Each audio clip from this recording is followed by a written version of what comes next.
Je vous donne encore des outils ce soir pour libérer l'attention, pour profiter au maximum du spectacle. Troisième bonne raison qui justifie qu'on s'arrête pour réfléchir à la question du sens et du plaisir dans la vie de tous les jours, c'est devenu, à mes yeux, une question de dignité humaine. Pourquoi je vous dis ça? Moi, je vis dans une famille recomposée. J'ai très longtemps été un vieux garçon, un célibataire endurci. D'ailleurs, ma compagne trouve que j'ai encore beaucoup de caractéristiques, mais ça, c'est un autre problème. Je l'ai rencontrée, ça fait plus de 20 ans. Je pense qu'elle était contente de me rencontrer, mais sa fille qui avait 7 ans, pas du tout. Ça a été beaucoup de travail, beaucoup de soutien, beaucoup d'entraide, beaucoup de reconnaissance mutuelle. Il y a quelques années, cette petite fille de 7 ans est devenue une jeune fille de 17 ans.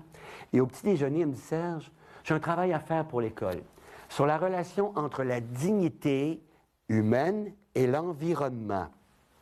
J'ai dit, mais c'est super intéressant, ça. C'est passionnant.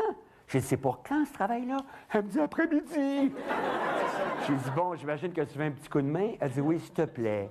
Pourrais-tu me donner une petite définition de la dignité humaine? Question facile comme ça, en déjeunant le matin. Heureusement, je venais de finir le livre du philosophe montréalais Charles Taylor, une brique dont le titre est « Les sources du moi », dans laquelle il nous donne une merveilleuse définition de la dignité humaine. C'est une des plus belles que j'ai entendues dans ma vie, et je ne crois pas que je vais en rencontrer une plus belle au cours de ma vie. Taylor dit, la dignité humaine, c'est ce qui fait que pour une personne, sa vie vaut la peine d'être vécue. Ce qui fait que pour une personne, sa vie vaut la peine d'être vécue.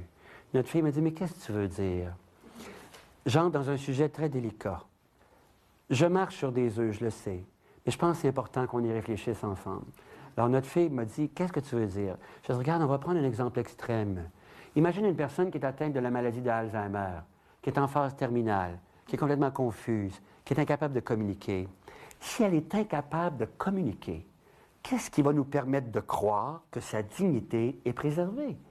J'ai dit, il me semble que c'est la manière dont on va s'y prendre pour lui parler, pour la toucher, pour la laver. J'ai dit, il me semble que c'est aussi ce qui va nous permettre de croire que malgré sa maladie, peut-être que quelque part, sa vie vaut encore la peine d'être vécue, compte tenu du genre de présence qu'on va lui offrir, de chaleur, de confort, etc. Ça fait 30 ans que je soigne des personnes qui ont craqué au travail. Quand elles arrivent dans mon bureau, elles sont brûlées, vidées, épuisées. Et d'ailleurs, elles prononcent 2 phrases. Elles me disent, je ne sais plus qui je suis. Là, on touche à la question de l'identité. Et elles me disent, je ne sais plus où je m'en vais. Là, on touche à la question du sens.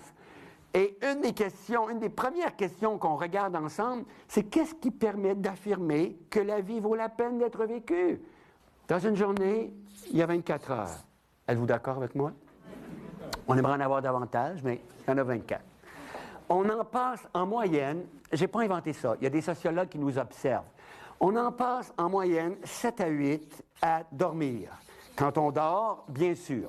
Il y a une minorité d'êtres humains qui a besoin de moins de sommeil que ça, je le sais. Grégory Charles, Madonna. Mais l'immense majorité des êtres humains, dont je fais d'ailleurs partie, a besoin d'autour de 7 à 8 heures de sommeil, simplement pour être en forme, pour protéger la santé. Croyez-le ou non, encore une fois, je n'ai pas inventé ça, il y a des sociologues qui nous observent, nous passons en moyenne 1 heure par jour à nous occuper de notre corps. Qu'est-ce que ça veut dire? Se laver, laver ses dents, passer la soie dentaire, aller à la toilette, se maquiller, se raser, se peigner. Quand on additionne toutes les minutes consacrées à ces activités-là, ça donne en moyenne 1 heure par jour. Un jour, j'ai fait un calcul pour notre fille. Dans son cas, c'était pas mal plus long que ça. C'était 1 heure le matin. Imaginez pour une journée. On passe en moyenne 1 heure par jour à faire les choses que j'appelle les choses indispensables de l'existence. Je n'ai pas le choix. Il faut que j'arrête à l'épicerie de temps en temps à acheter la nourriture. Si j'ai une voiture, il faut que je mette de l'essence dedans. Il faut que j'ouvre mon courrier, que je paye mes comptes. L'entretien de la maison, le lavage, le repassage, le ménage, des jours, c'est plus long. Les jours de congé, d'autres jours, c'est moins long. Mais quand on étire ça sur toute la semaine, minimum en moyenne 1 heure par jour. Boire et manger. Si on calcule la préparation du repas, la vaisselle, combien de temps en moyenne, juste boire et manger chaque jour, minimum? 2 heures par jour. Juste boire et manger. Quelqu'un m'a déjà dit, vous ne trouvez pas que vous exagérez? Je trouvais ça épouvantable qu'il me dise ça. Ça me donnait une petite idée de la manière dont il mangeait. J'ai dit, pensez-y, monsieur, le temps que ça prend, sortir la nourriture des armoires, du réfrigérateur, mettre les tranches de pain dans le grille-pain, les faire griller, mettre quelque chose dessus. Il faut quand même mâcher, avaler, serrer la vaisselle dans le lave-vaisselle si on en a un, la laver si on n'en a pas. On reçoit des amis à souper, c'est tout l'avant-midi du lendemain qui y passe. Boire et manger minimum 2 heures par jour. Le travail, à notre époque, son calcul, à partir du moment où on quitte l'endroit où on habite, se rendre sur les lieux de travail, les heures passées sur les lieux de travail, quitter le lieu de travail, retourner à l'endroit où on habite. C'est combien d'heures à notre époque en moyenne? Je n'ai pas inventé ça. Il y a des sociologues qui nous observent.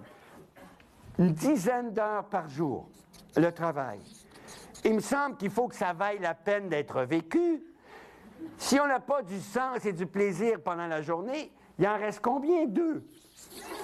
Il y a des personnes qui ont développé la croyance que ce serait pendant ces 2 heures-là que leur vie vaudrait la peine d'être vécue. S'ils n'ont pas eu du sens et du plaisir pendant la journée, ils vont être dans une léthargie telle que tout ce qu'ils vont avoir le goût de faire pendant ces 2 heures-là, c'est de s'écraser devant la télévision puis de regarder la poule aux œufs d'or.